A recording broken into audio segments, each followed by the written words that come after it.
V roku 1907 prišiel do Viedne 28-ročný slovenský poslanec uhorského snemu. Bol pozvaný na zámok Belvedere, sídlo následníka habsburského trónu Františka Ferdinanda. Prijal ho ako vôbec najmladšieho politika vo svojom okolí. O 7 rokov neskôr bol František Ferdinand mŕtvý. Atentát na neho spustil prvú svetovú vojnu, ktorá zmenila mapu Európy. Hoďa neskôr napísal: František Ferdinand bol jediný človek, ktorý by bol býval v stave udržať monarchiu a upevniť ju. Celý jeho život bol o tomto, o prestavovaní vecí, ktoré sa práve rútia, a o tom, že nikto nechce počúvať, keď máte pravdu príliš skoro. Toto je príbeh Milana Hoďu. Milan Hoďa sa narodil 1. februára 1878 v Sučanoch pri Martine.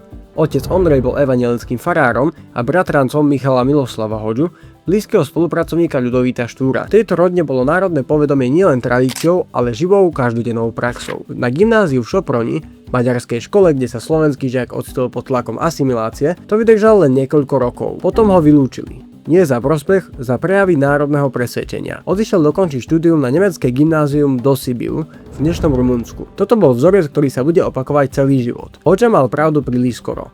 A systémy, v ktorých pôsobil, ho za to vyhadzovali. Po maturite študoval právo v Kluži a Budapešti, neskôr filozofiu vo Viedni, kde doktorát dokončil v roku 1918. Paralelne od roku 1897 písal do slovenských novín, najprv ako reportér, neskôr ako vydavateľ. V roku 1900 prevzal redakciu slovenského denníka, prvého slovenského denníka vôbec, a to mal len 22 rokov. Väčšinu článkov písal sám.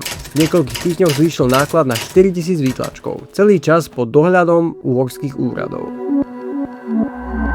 V roku 1905 sa stal poslancom uhorského snemu, jedným z mála slovenských zástupcov v uhorskom parlamente. Mal 27 rokov a práve tento post ho priviedol na miesto, kde sa tvoril osud celej monarchie. V roku 1907 ho pozvali na Belvedere. František Ferdinand d'Este, následník habsburského trónu, muž, ktorý sa vedome obklopoval zástupcami nemaďarských národov, ho prijal ako vôbec najmladšieho politika v celej tzv. Belvederskej skupine. Táto skupina pripravovala zásadnú reformu monarchie, federalizáciu, skutočnú rovnoprávnosť národov, koniec maďarskej dominancie v Uhorsku. Hoďa nešiel na Belvedere s prázdnymi rukami. Predložil Františkovi Ferdinandovi podrobný plán premeny Uhorska na federatívnu monarchiu, vrátane samostatného slovenského štátu, predložený na zámku rakúskeho následníka trónu 28-ročným novinárskym poslancom z Turca. Pre Hoďu to bola príležitosť, akú žiadny slovenský politik pred ním nemal. Priamy prístup k mužovi, ktorý mohol zmeniť všetko. V posledných rokoch pred vojnou patril jeho najbližším spolupracovníkom. 28. júna 1914. Atentát v Sarajeve. František Ferdinand mŕtvy. O mesiac neskôr vypukla vojna. Hoďa napísal: František Ferdinand bol jediný človek, ktorý by bol býval v stave udržať monarchiu a upevniť ju. Celý plán federácie zmizol spolu s ním. A Hoďa zostal s víziou, pre ktorú teraz neexistoval žiadny nositeľ. Keď sa v roku 1918 rútilo Rakúsko-Uhorsko, Hoďa stal pri zrode nového štátu. Bol členom Slovenskej národnej rady a signatárom deklarácie slovenského národa z 30. októbra 1918. Neskôr bol poverený úlohou, ktorú si sám vybojoval. Stal sa splnomocnencom československej vlády v Budapešti. Vyjednával v čase, keď Maďarsko odmietalo akceptovať zánik Uhorska. V prvej republike zastával rad ministerských postov. Ako minister poľnohospodárstva presadil pozemkovú reformu, rozdelenie veľkostatkárskej pôdy drobným roľníkom. Na prelome roka 1919 osobne cestoval po slovenských dedinách na Dolnej Zemi, chodil od domu k domu a presvedčoval ľudí. Mal 4 body programu: všeobecné volebné právo, národná rovnoprávnosť, pozemková reforma a progresívne dane. Pre tisícky slovenských sedliakov to bola revolúcia bez revolúcie. Ako minister vždy vedel, že hospodárska politika nie je len o číslach. V decembri 1935, krátko po nástupe do funkcie predsedu vlády, povedal v parlamente: na boj proti nezamestnanosti nesmieme sa dívať len ako na akciu výhradne hospodársku, ale ako na úkol, ktorý slúži záchrane dôležitých ľudských a mravných hodnôt, bez ktorých by sa ťažko udržala rovnováha ľudskej spoločnosti. Ovládal 7 jazykov a pohyboval sa rovnako v slovenských dedinách ako v pražských politických salónoch, čo bolo v Československej republike medzi Slovákmi mimoriadne vzácne. V roku 1921 nastúpil ako profesor novovekých slovenských dejín na Univerzitu Komenského v Bratislave.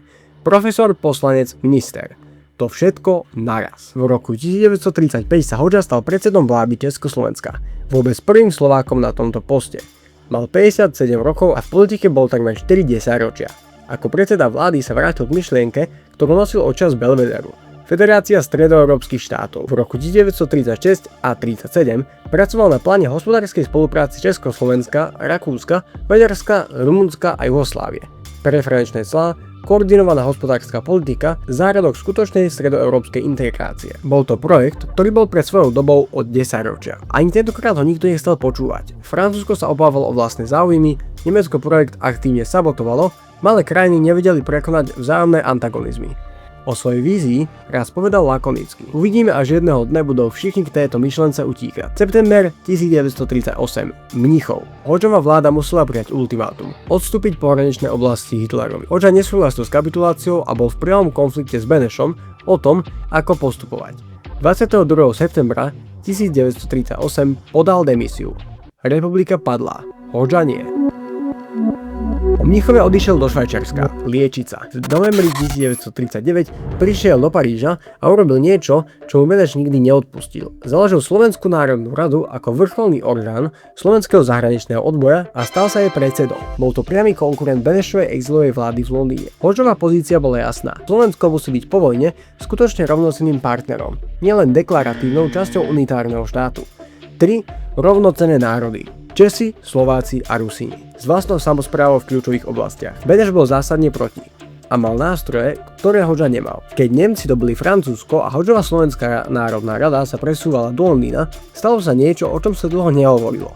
Britské bezpečnostné sily zatkli členov Hodžovej rady, vrátane Hodžu samotného. Podľa historikov to bolo dielom Benešových agentov, ktorí britskú kontrarozviedku presvedčili, že ide o nespoľahlivé osoby.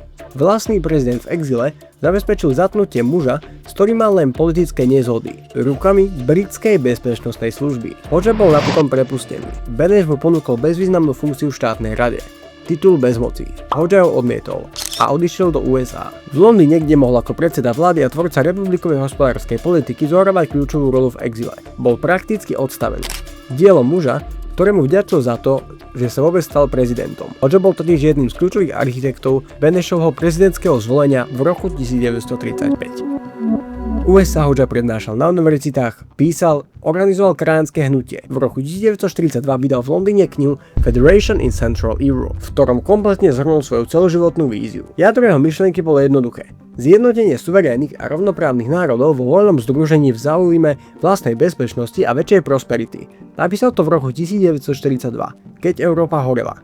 Keď sa zdalo, že národ môže prežiť len sám za seba, alebo zahynúť sám za seba. Kniha vzbudila záujem na americkom ministerstve zahraničí. Projekt nedostal priestor. Začínala sa studená vojna a stále mal iné plány pre strednú Európu. 27. júna 1944 Hodža nečakane zomrel v Clearwater na Floride. Mal 66 rokov.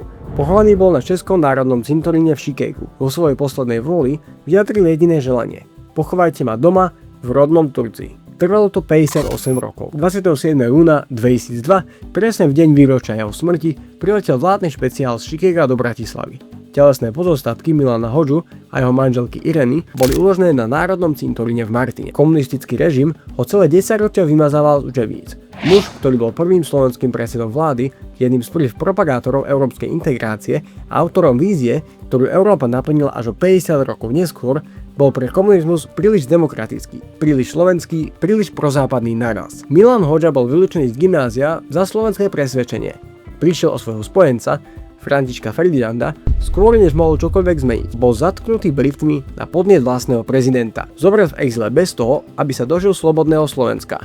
Ale myšlienka, ktorú celý život presadzoval, federatívna integrovaná stredná Európa, kde si sú národy skutočne rovné, napokon zvíťazí. Len o 50 rokov neskôr a bez jeho mena. V roku 1957 sa v Ríme podpísali zakladajúce zmluvy Európskeho hospodárskeho spoločenstva. V roku 1993 vznikol Schengenský priestor a v roku 2004 vstúpilo Slovensko do Európskej únie. Hodža to všetko navrhol už v roku 1937. Čo si z toho berieš ty? Napíš dole do komentárov. Ja vám ďakujem za zahľadnutie dnešného videa a my sa vidíme na budúce.